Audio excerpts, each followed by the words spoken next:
Muchísimas gracias, damas y caballeros, por continuar con su telediario 1+1. Aquí tenemos ya a nuestro invitado en la entrevista en primer plano, Antonio Almonte, quien es el ministro de Energía y Minas. ¿Cómo está usted, distinguido caballero? Bueno, no tan bien como usted, pero vamos ahí avanzando. avanzando. ¿Qué usted cree, ¿Cómo está, Millicent? Millicent? Yo lo veo bien, Adalberto, a él. Bueno, Sí, yo lo veo muy Tiene bien, muy bien. unos ojos indulgentes, ¿no? Ayer nosotros tuvimos aquí, sentado donde usted está, al presidente del Consejo Nacional de la Empresa Privada. Y él decía que una de las principales preocupaciones del empresariado tiene que ver con el sector energético. Sector eléctrico. El sector eléctrico, porque no se ha avanzado, en juicio de los empresarios, lo suficiente allí. Y el hecho de que se mantenga un subsidio tan alto y que las pérdidas sean tan altas es extremadamente preocupante. ¿Qué usted comentaría sobre eso? Bueno, en primer lugar, creo que en el caso del gobierno, el sector eléctrico es un tema que preocupa, pero también nosotros nos ocupamos de eso. O sea, preocupa y ocupa. Pero habría que ver, cuando hablamos de los problemas y de los avances, a qué nos referimos. Porque me parece que los observadores más independientes y objetivos han determinado que en la República Dominicana, en materia de expansión y fortalecimiento de la capacidad de generación, ha seguido un curso que es destacado a nivel internacional. Nosotros, sencillamente, en energías renovables, en los 3 años y algo que tenemos, se ha avanzado. Hemos instalado más de... Pero eso Él lo reconocía. O sea, también el tema de la distribución. Exacto, pero que cuando hablamos del sector Sí, eléctrico, sí. el sector eléctrico es también eso, es la generación o producción de electricidad que, debo decirle, la encontramos en situación calamitosa.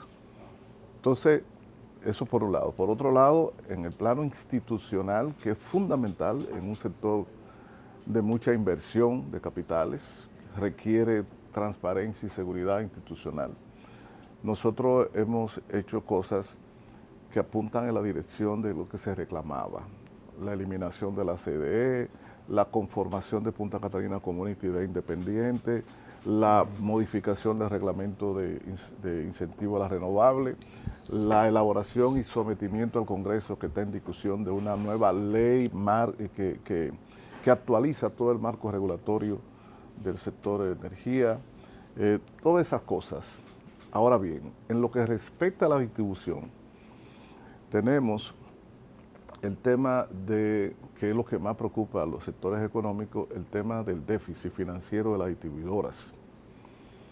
Y ese tema del déficit financiero de las distribuidoras, a mi juicio, en el análisis público, ha sido mal manejado. Porque el déficit financiero de la distribuidora viene por la incapacidad de la distribuidora de poder pagarle a los generadores su factura corriente.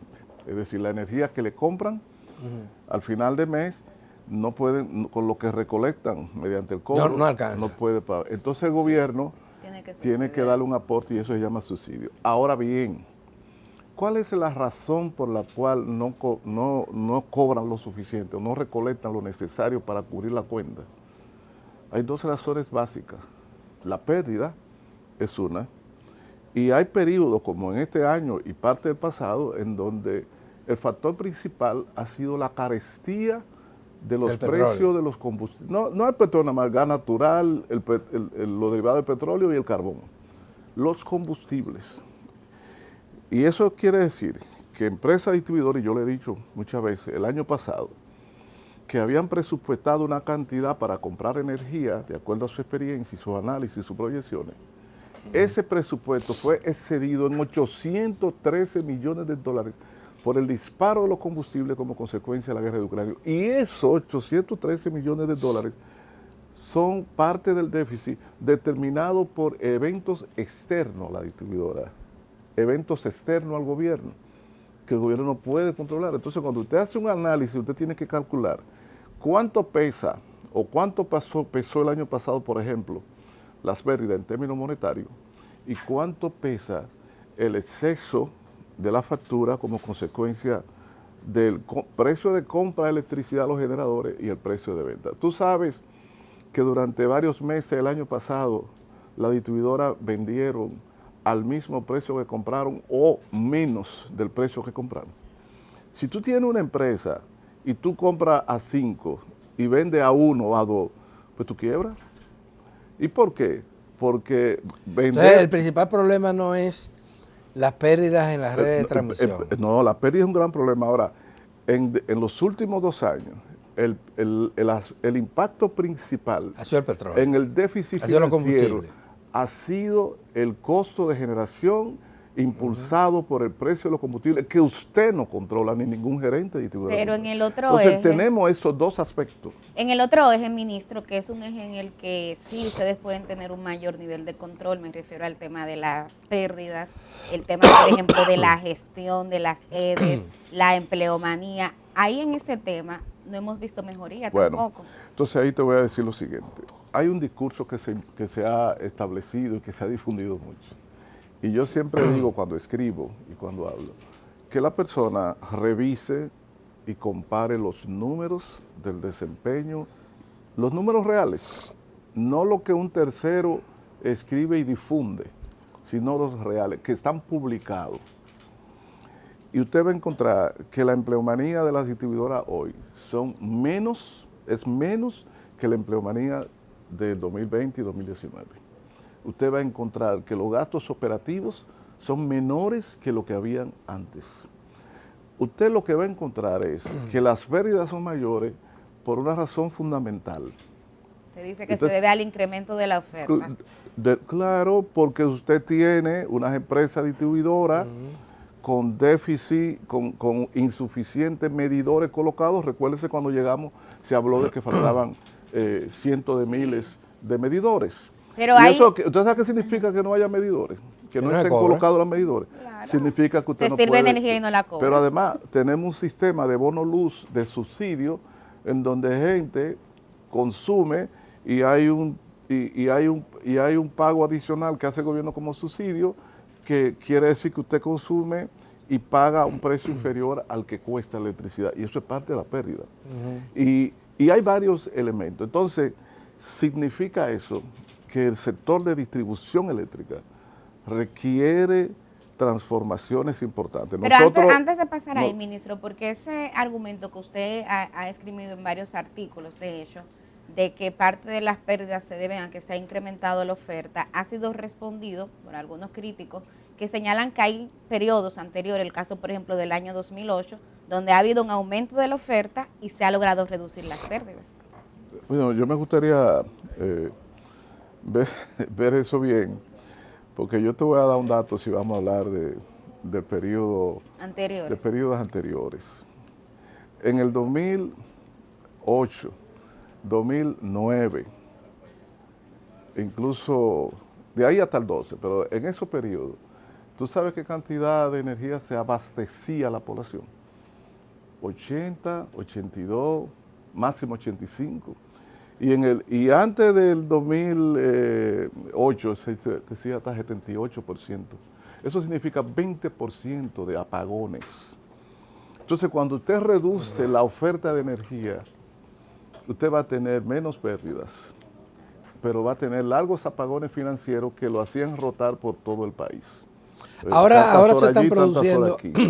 Nosotros hemos tenido, si quiere que le hable, del 2000,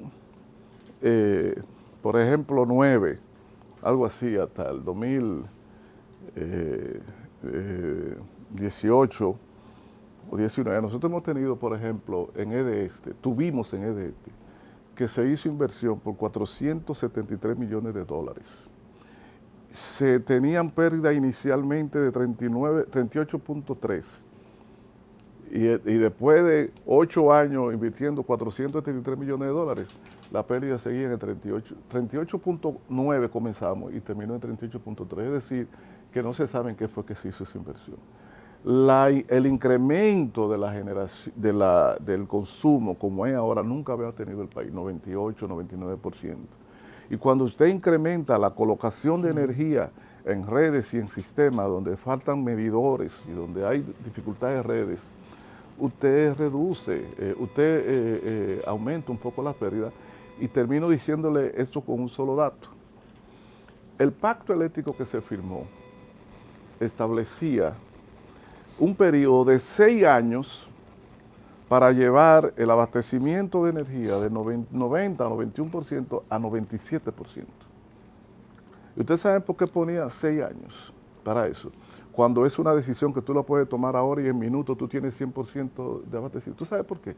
Porque para poder reducir la pérdida de 30 y pico a 15%, había que escalonadamente ir manteniendo una represa en cuanto a la oferta de energía. Es que hay una relación muy estrecha entre cantidad de energía que usted ofrece y pérdida que se establece hasta que no se resuelvan el problema. Hay otros temas interesantes vinculados a la energía, tanto en lo que se refiere a la producción como la distribución.